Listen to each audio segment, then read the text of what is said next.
बघत पुढचा रिपोर्ट. वाल्मिक कराड बीडमधल्या मस्साजोगचे सरपंच संतोष देशमुख यांच्या हत्या प्रकरणामधला मुख्य आरोपी. सध्या हाच कराड आणि त्याची गँग बीडच्या कारागृहामध्ये मुक्कामी आहे. मात्र कारागृहामध्ये कराडची मोठी बडदास्त ठेवली जाते असा आरोप आहे.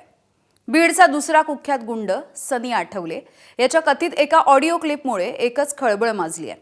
या ऑडिओ क्लिपमध्ये नेमकं काय आरोप करण्यात आलेत आणि ज्याच्या नावानं ही क्लिप व्हायरल होतीये तो सनी आठवले नेमका आहे तरी कोण? बघूयात आमचे प्रतिनिधी विकास माने यांचा हा स्पेशल रिपोर्ट.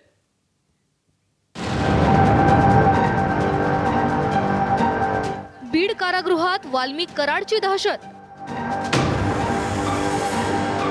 कराड गँगकडून इतर कैद्यांना मारहाण.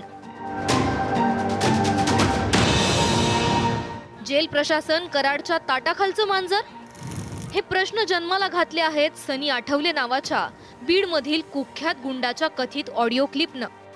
संपूर्ण महाराष्ट्राला हादरवून सोडणाऱ्या सरपंच संतोष देशमुख हत्या प्रकरणात वाल्मिक कराड आणि त्याची गँग बीड कारागृहात कैद आहे. आणि त्याच कारागृहात अनेक गंभीर गुन्ह्यांची नोंद असलेल्या सनी आठवलेला सुद्धा ठेवण्यात आलंय. 2 दिवसांपूर्वी अजहर पठाण नावाच्या कैद्याचं कॉल रेकॉर्डिंग व्हायरल झालं होतं. पहिल्या रेकॉर्डिंगमध्ये त्यानं वाल्मिक कराड गँगकडून अमानुष मारहाण झाल्याचं सांगितलं, तर दुसऱ्या क्लिपमध्ये त्याने घुमजाव केला. वाल्मिक कराडला बदनाम करण्यासाठी माझ्यावर दबाव टाकला होता असा युटर्न अजहर पठाणने घेतला. या पार्श्वभूमीवर कैदी सनी आठवलेच्या व्हायरल ऑडिओ क्लिपमध्ये अनेक गंभीर आरोप करण्यात आले आहे. सनी आठवलेच्या व्हायरल झालेल्या ऑडिओ क्लिपची एबीपी माझा पुष्टी करत नाही. कैदी अजहर पठाणला वाल्मिक कराड गँगनं खरोखर मारहाण केल्याचा दावा या क्लिपमध्ये करण्यात आलाय. मी सनी आठवले जिल्हा कारागृह बीड मधून बोलतोय. कालच्या 2 दिवसाखाली जे मारहाण प्रकरण झालेलं आहे हे खरं झालेलं आहे. त्याच्यावर जे अजहर व्यक्ती त्याच्यावर जे आहे ना त्याला खरखरीत मारहाण झालेली आणि त्याचे सगळे स्टेटमेंट बदललेले. वाल्मिक कराडला परवा दिवशी रात्री बंदी झाली असताना 8:30 वाजता बाहेर काढलं होतं. त्याचा जॉब घेतलाय आणि त्या अजहरला 9 वाजता रात्री 9 वाजता बॅरेक क्रमांक 3 मध्ये आणून टाकले. रात्री 9 वाजता हे कोणता प्रकार चालू आहे? आणि जर ती माझ्या नावाची मी जर त्याला दबाव दिलाय तर मग हे काय करायला होते बाहेर? आणि त्यांनी जो सांगितलेला प्रकार आहे त्याच्यासोबत ते खरं झालेलं आहे. त्याच्यावर सुपरिटेंडेंट चांदणे साहेब आणि बाकीचे जे अधिकारी अधिकारी हे सगळे त्याच्यावर दबाव आणायला लागलेत आणि त्याच्यावर स्टेटमेंट घ्यायला लागलेत. काही बी त्याला 10,000ची कॅन्टीन देतो म्हणले, त्याला बाहेर पैसे द्यायची लालूच दिली आहे वाल्मिक कराडने त्यांनी आणि त्याला फुल प्रेशर मध्ये आणलेलं आहे. आणि जर त्यांनी ती चिठ्ठी लिहिलीच तर मग ती चिठ्ठी बाहेर गेली कशी, कुणी आणली याची बी चौकशी व्हायला पाहिजे. जेल प्रशासन वाल्मिक कराडच्या सेवेत गुंतलंय असा आरोप या ऑडिओ क्लिपमध्ये करण्यात आलाय. कराडला सिम कार्ड, पैसे, डिश टीव्ही या गोष्टी कशा काय मिळतात असा प्रश्नही सनी आठवलेनं विचारलाय.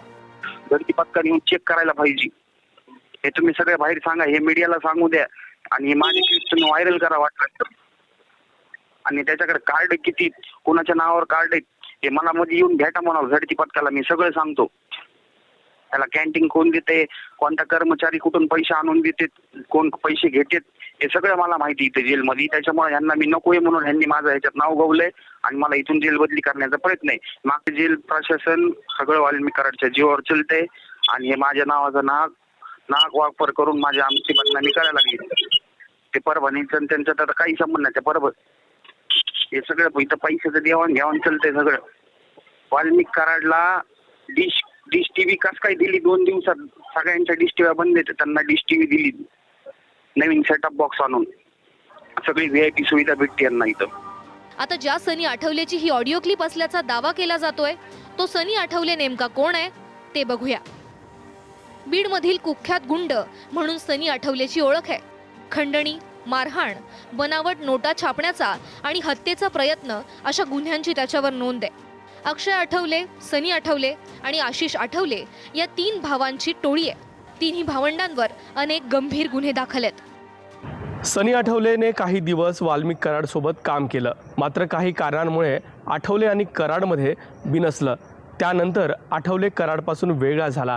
बीडमध्ये सनय आठवले विरोधात अनेक गंभीर गुन्ह्यांची नोंद आहे. आता आठवले आणि कराड हे वॉर बीडच्या कारागृहात देखील पाहायला मिळतंय. मात्र गुंडांच्या टोळ्यांना जरब बसवण्यात जेल प्रशासन कमी पडतंय का असा प्रश्न या निमित्तानं उपस्थित झालाय. विकास माने, ABP माझा, बीड. ABP माझा, उघडा डोळे बघा नीट.